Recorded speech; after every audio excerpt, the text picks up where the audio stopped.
안녕하세요.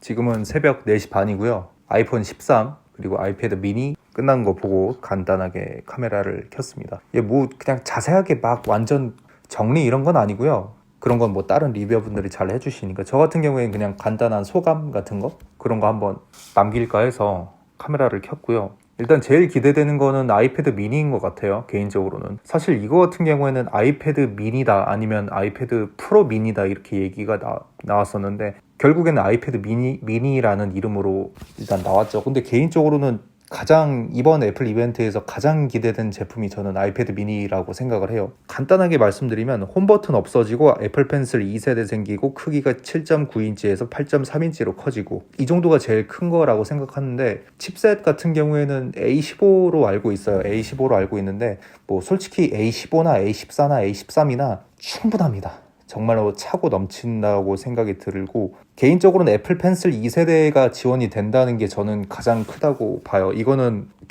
제품에 딱히 결함이 없다고 하면 저는 이 제품은 무조건 대박이 날 거라고 생각을 합니다. 근데 조금 아쉬운 게 화면을 통해서 봤을 때는 베젤이 조금 두껍지 않나 약간 이런 생각이 좀 들긴 하더라고요. 그래서 그 부분은 조금 아쉽긴 하지만 베젤이 조금 더 얇았으면 좋겠다 약간 이런 생각이 들긴 하는데 뭐 그래도 홈 버튼 없어진 게 어딥니까? 그리고 이제 그 터치 아이디가 들어가서 이런 부분도 되게 괜찮을 것 같아요. 전 솔직히 마스크를 요즘 같은 경우엔 쓰고 다니니까 이거 막 뭐 인증할 때마다 마스크 하는 거 이거 좀 불편하지 않으세요? 저는 좀 약간 귀찮긴 해가지고 저는 솔직히 터치 아이디 굉장히 환영입니다. 제 뇌피셜로 하나 얘기하자면은 진짜 잘 팔릴 것 같다. 아이패드 미니는. 그리고 저도 무조건 하나 살 겁니다. 리뷰를 하려고 사는 게 아니고 진짜 제가 한 대 쓰려고 사려고요.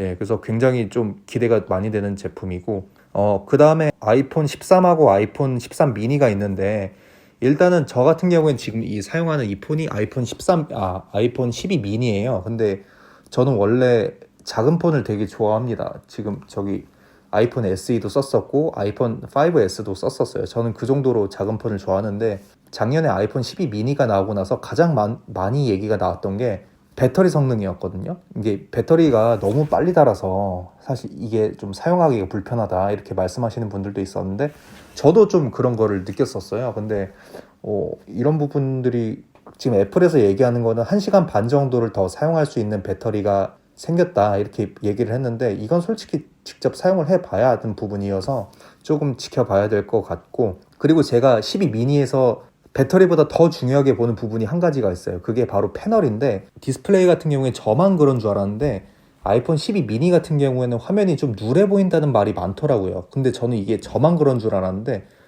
많은 분들이 그러셔서 근데 저 같은 경우에도 딱 느꼈거든요. 12 프로하고 12 미니하고 비교를 했을 때 화면이 누래 보인다는 느낌이 확실히 들긴 했는데 이 부분이 좀 개선이 되었을지 좀 그 부분이 좀 개인적으로는 많이 궁금하고요. 카메라 같은 경우에는 그 원래 카메라 배열이 이렇게 일렬로 이렇게 두 개가 돼 있었는데 이제는 대각선으로 이렇게 딱 됐잖아요. 센서가 커져서라고 합니다.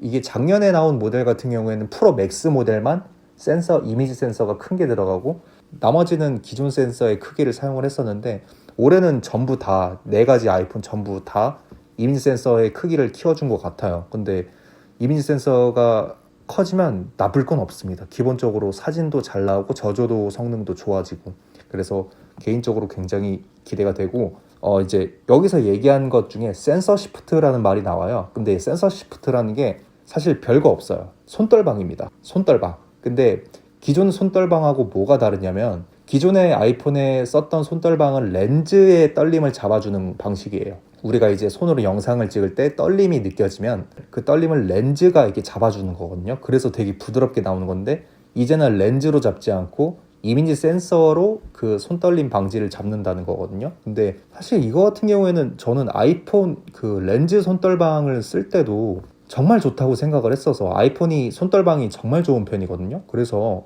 이게 얼마나 체감이 될지 저는 개인적으로 크게 와닿진 않았는데 이것도 한번 좀 살펴보면 되게 재미있는 요소가 될 것 같아요. 그 다음 메인으로 봐야 될 게 아이폰 13 프로인데 아이폰 13 프로도 일단 앞에서 말씀드린 그런 부분들은 다 동의를 하고요. 그리고 그걸 말씀 안 드렸네. 노치가 좀 작아졌다 그래요. 20% 정도가 작아졌는데 저는 그 애플 이벤트로 보니까 크게 작아졌나? 약간 이런 생각이 좀 들어가지고 솔직히 저는 큰 차이는 못 느꼈습니다. 뭐 이것도 실물로 좀 봐야 알겠죠. 그리고 이제 카메라에 들어간 게 시네마틱 모드라는 건데, 사실 이거는 아까 말씀드린 아이폰 13이나 아이폰 13 미니에도 들어가는 내용인데 시네마틱 모드라는 게 생겼다고 하더라고요. 근데 이거 같은 경우에는 이제 흔히 말하는 여러분들이 영화 같은 거 보면은 인물과 인물이 이렇게 딱 두 명이 있으면은 이쪽 사람한테서 초점이 많다가 스무스하게 이제 반대쪽 사람에게 이제 초점이 맞는 약간 그런 기능을 얘기를 하는 것 같은데, 이게 사실 수동 포커스로 맞추거나 보통 그런 식으로 하는 방법이거든요. 근데 이게 영화적인 기법으로도 되게 많이 사용을 해요. 실질적으로도 여러분들이 근데 의식을 하지 못할 뿐이죠. 근데 실제로 이거를 썼을 때와 안 썼을 때 그 영상의 느낌 차이가 되게 많이 다르단 말이에요. 아이폰에 넣었다 이렇게 얘기를 했는데, 그래서 그 아이폰 그 애플 이벤트 영상에서 보면은 뒤돌아보고 있던 인물이 정면을 바라보자 초점이 자연스럽게 쓱 맞고, 왼쪽에 있는 그 인물의 초점이 맞았다가 오른쪽에 있는 인물로 이제 초점이 옮겨지고 약간 이런 거 보셨잖아요. 그 기능을 얘기한 것 같은데, 사실 저는 조금 부자연스럽다는 걸 느꼈어요. 이게 약간의 버벅임? 약간의 이게 진짜 자연스럽게 쓱 넘어가야 되는데 자연스럽게 쓱 넘어가다가 마지막에 살짝 버벅이는 것 같은 느낌을 좀 저는 받기는 했거든요. 그래서 뭐 실제로 이걸로 뭐 영화를 찍으려고 하시는 분들은 없겠죠. 아마도 이제 막 아이폰 폰카 좋다 이렇게 말씀하시 뭐 이런 얘기를 많이 하시는데, 뭐 저도 그렇고요. 근데 뭐 실제로 촬영은 지금 다 후지필름 카메라로 저 하고 있습니다. 이거 같은 경우에는 그 약간의 버벅임을 딱 보는 순간 저는 사실 약간 좀 어설픈데 라는 생각이 들어서 이거 같은 경우에는 어떨지 잘 모르겠네요. 좀 생각을 해봐야 될 것 같습니다. 그리고 저는 개인적으로 이런 시네마틱 모드보다는 매크로 기능 렌즈가 저는 되게 눈에 띄었어요. 그러니까 이게 매크로 기능이라는 게 뭐냐면, 여러분들 그 초등학교 때 곤충 사진이나 이제 뭐 곤충 모음집 사진 같은 거 보면은 사막이 눈알 막 이만하게 보이고 막 그런 거 있죠. 그게 매크로예요.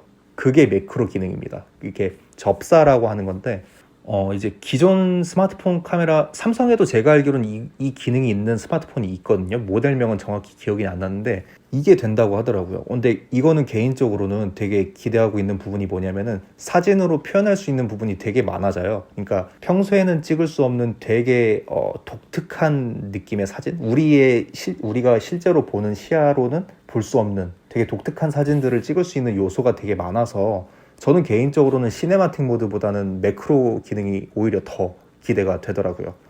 그리고 망원도 좀 바뀌었다고 하는데, 이 망원이 보면은 77mm라고 돼 있거든요. 77mm 망원? 사실 우리가 기존에 썼던 그 흔히 말하는 망원 카메라라고 하는 건 사실 망원이 아니에요. 그러니까 정확히는 이제 그걸 표준 화각이라고 보통 얘기를 하는데, 망원보다는 표준 화각에 가까운 화각이거든요. 근데 저는 개인적으로는 그런 화각을 좋아하긴 하지만 망원이라고 하기에는 조금 애매한 부분들이 있기는 해요. 근데 이게 77mm로 돼서 이게 50mm에서 77mm까지 당겨지면서 더 망원스럽게, 진짜 망원스럽게 변한 건 맞아요. 근데 진짜 망원은 아니다. 아직까지는. 그래도 꽤나 이제는 망원다운 망원 사진을 찍을 수 있다. 이렇게 좀 말씀을 드리고 싶고, 근데 이게 약간 단점이 있는 게 사람의 얼굴을 딱 찍었을 때 좀 뚱뚱하게 나오거든요. 얼굴살 이렇게 나오고 막. 그래서 이게 사실 좋아하실 분들이 근데 그건 뭐 어플로 다 깎으면 되니까 뭐 상관없겠지. 뭐 개인적으로는 망원 77mm 된 거 77mm 맞겠죠? 네, 77mm로 이게 더 당겨진 거 완전 굿. 완전 마음에 들어요. 그리고 또 프로레스 녹화 뭐 이거 얘기 있는데, 사실 이거는 우리 같은 일반적인 사람들이 봤을 때는 그렇게 막 엄청 막 우와 막 이럴 만한 내용은 아니라고 생각을 해요. 이제 프로레스라는 게 이제 코덱 관련된 부분인데, 영상 관련된 일을 하시는 분들은 다 한 번씩은 들어보셨을 겁니다. 화질은 엄청나게 좋은데 이제 용량은 작고 막 그래가지고 편집하기 되게 용이한 약간 그런 방식의 영상인데, 그런 건 있을 것 같아요. 요즘에는 1인 미디어가 대세고, 유튜브, 지금 여러분들이 보고 있는 유튜브가 워낙 대세니까 폰카로 영상 찍으시는 분들도 되게 많거든요. 그래서 스마트폰 카메라로 영상을 찍으시는 분들에게는 어쩌면 도움이 될 수 있는 부분이다, 저는 이렇게 생각을 해요. 조금 더 적은 용량으로 더 좋은 화질을 가질 수 있는 그런 부분들이 있어서 개인적으로는 유튜버들에게는 한 번쯤 사용할 만한 약간 그런 기능이라고 생각을 해요. 하지만 그런 게 아니라면 솔직히 크게 사용할 일은 없을 것 같다. 이게 제 개인적인 생각입니다. 그리고 진짜 중요한 거 120Hz 드디어 들어갔는데 저는 솔직히 이거 고맙다고 해야 되는 건지 잘 모르겠어요. 120Hz가 들어가네 만에 지금 이게 얘기가 나왔던 게 벌써 벌써 한 2년 됐거든요. 그래서 막 삼성 같은 경우에는 S20부터 이제 넣어준 걸로 알고 있는데, 그리고 심지어 요즘에 삼성은 보급형 스마트폰에도 그냥 막 120 주사를 막 넣어준단 말이에요. 근데 애플은 진짜 안 넣어주고 하다가 이제서야 넣어주는 건데, 진짜 애플이 장사가 잘 되는구나 라는 걸 좀 느꼈던 게, 장사가 잘 되니까 이런 거 빨리빨리 넣어줄 필요가 없거든요, 애플 입장에서는. 근데 어쨌든 간에 많이 늦었다고 생각이 들긴 하지만 그래도 이제라도 들어가서 다행이다. 다만 고맙진 않아요. 고맙진 않습니다. 이거 가지고 고마워하면은 우리는 애플이 뭐 새로운 기능을 넣을 때마다 진짜 감사합니다 막 이래야 되는데, 그렇게 되면은 우리 같은 소비자가 불리해집니다. 고마워하지 마세요. 그냥 야 당연한 건데 왜 이렇게 늦게 넣냐, 약간 이런 걸로 이렇게 가야 이제 걔네들이 조금이라도 더 넣어줍니다. 뭐 어쨌든 굉장히 좋아요. 이제 120Hz 같은 경우에는 화면을 굉장히 부드럽게 만들어주기 때문에 실제로 사용해보신 분들은 다 아실 거예요. 이거 쓰다가 60Hz로 가면은 진짜 되게 버벅거리는 것 같고 불편해서 못 쓰겠다고 하시거든요. 그리고 120 주사율을 쓰면은 배터리 부분에서 약간 배터리가 조금 불편할 수 있지 않냐 이렇게 말씀하시는 분들도 있는데, 저는 사실 그렇게 크게 신경 쓰지는 않습니다. 애플이 120 주사율을 처음 넣는 것도 아니고 아이패드에도 이미 뭐 여러 번 넣었었고, 그리고 이런 배터리 최적화라던가 이런 부분에 대해서는 애플이 저는 꽤 괜찮다고 생각을 해서 크게 신경은 쓰지 않아요. 그냥 마음 편하게 사용할 생각입니다. 그리고 진짜 좋았던 게 용량 장사 없어진 거. 용량 장사가 진짜, 이게 애플이 진짜 너무 화났던 게, 제가 예전에 2014년인가? 그때 아이폰 6를 구매할 때 그때 제일 작은 용량이 16기가였던 걸로 기억을 하거든요. 근데 16기가가 너무 작잖아요. 그래서 제가 32기가를 사고 싶었어요. 근데 32기가가 없는 거야. 16에서 바로 64기가로 넘어가는 거예요. 그래서 이거 보고 진짜 제가 욕을 그때 엄청 많이 했거든요. 근데 그런 행동을 애플은 진짜 불과 작년까지만 해도 계속 해왔어요. 그래서 이 부분에 대해서 용량 장사라는 그런 욕을 애플이 되게 많이 들었거든요. 뭐 제 친구도 실제로 많이 했었고. 근데 이제 그게 없어졌어요. 그래서 64기가 모델이 64기가가 아예 단종이 되고, 제일 작은 용량이 128기가 정도면은 사진을 정말 많이 찍으시는 분들이 아니면은 충분할 겁니다. 충분하고, 뭐 저도 충분하다고, 지금 64기가 쓰는데 뭐 충분하니까. 그래서 128기가, 256기가, 512기가, 그리고 1테라 모델이 들어갔어요. 이런 식으로 애플이 이제 용량 장사를 벌인 거, 요거는 괜찮게 봐요. 근데 뭐 물론 이게 뭐 내년에도 그렇게 할 수 있을지는 모르겠는데, 문제는 용량 장사를 안 하잖아요. 근데 이제 얘네가 뭘 하냐면 색깔 장사를 시작했습니다. 색깔 장사. 이게 무슨 얘기냐면은, 애플 같은 경우는 예전에는 뭐 아이폰을 기준으로 보급형이나 뭐 플래그십형이나 색깔을 구분을 잘 안 지었었거든요. 똑같이 그냥 일반 엔트리급 라인에도 그냥 뭐 골드, 스페이스 그레이 넣어줬었는데, 어느 순간부터 그걸 안 넣어줘요. 어느 순간부터 나는 스페이스 그레이 무조건 써야 되는 사람인데 그걸 안 넣어줍니다. 그런 부분도 있고, 이렇게 가다가 또 나중에 갑자기 뭐 하나 툭 튀어나올 거예요, 색깔이. 그런 식으로 해서 색깔 장사를 대신에 시작했다는 거. 근데 개인적으로는 용량 장사보다는 색깔 장사가 훨씬 낫다.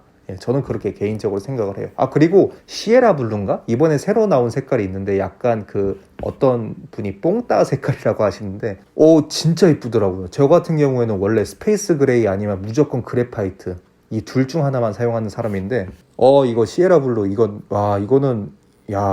좀 한번 고민을 해봐야 되겠다. 그러니까 약간 밝은 톤의 하늘 색깔 느낌이더라고요. 근데 개인적으로 되게 이뻐 보여서 좀 고민이 되는 부분입니다. 일단은 이번 애플 이벤트 같은 경우에는 되게 알찬 게임 확장팩을 보는 느낌을 받았어요. 이게 무슨 얘기냐면은, 사실 게임 확장팩이라는 게 그렇잖아요. 게임의 전체적인 틀이나 그런 이제 모습이나 겉으로 보이는 그런 거는 거의 동일하지만, 그 안에 세세한 컨텐츠들을 보면은 거기에서 추가가 되고, 사람들이 그 컨텐츠의 질을 보고 돈을 더 투자할지 말지를 결정을 한단 말이에요. 근데 이번 애플 이벤트 같은 경우에는 저는 되게 개인적으로는 퀄리티가 좋은 게임 DLC 같은 느낌을 좀 받았어요. 그래서 이제 겉으로 봤을 때 아이폰 프로를 기준으로 겉으로 봤을 때는 크게 차이가 없는데 이렇게 생각하실 수 있겠지만 그 안에 보면은 몇몇 기능들이 추가가 되었고 그 추가된 기능들이 정말 중요한 것들이 많습니다. 정말로 알짜배기들, 고단백, 약간 그런 것들이 많아서 저는 개인적으로는 이게 아이폰 13이라는 생각보다는 아이폰 12 시리즈의 완성형이라는 느낌? 예, 저는 그렇게 생각을 했어요. 예, 그래서 개인적으로는 되게 재밌게 봤고요. 올해 이벤트는 되게 재밌게 봤고, 저 같은 경우에는 아이패드 미니 6하고 아이폰 13 프로 그리고 아이폰 13 미니 이렇게 세 개를 리뷰를 할 생각이에요. 근데 애플워치 같은 경우에는 애플워치 자체를 제가 사용해 본 적이 없어서 지금 손목 비어 있죠. 뭐 잘은 모르겠는데 애플워치 같은 경우에도 준비를 한번 해볼 수 있으면 해보도록 할게요. 뭐 아무튼 뭐 애플 이벤트 정리 영상은 뭐 이제 다른 리뷰어분들이 자세하게 뭐 깔끔하게 정말로 뭐 되게 잘 해주시니까 그거 보시면 될 것 같고, 그냥 이 영상 같은 경우에는 그냥 앱등이 한 명이 그냥 애플 이벤트 보고 그냥 소감 그냥 남긴 거 그냥 뭐 그렇게 생각해 주시면 될 것 같습니다. 예, 뭐 그럼 아비백.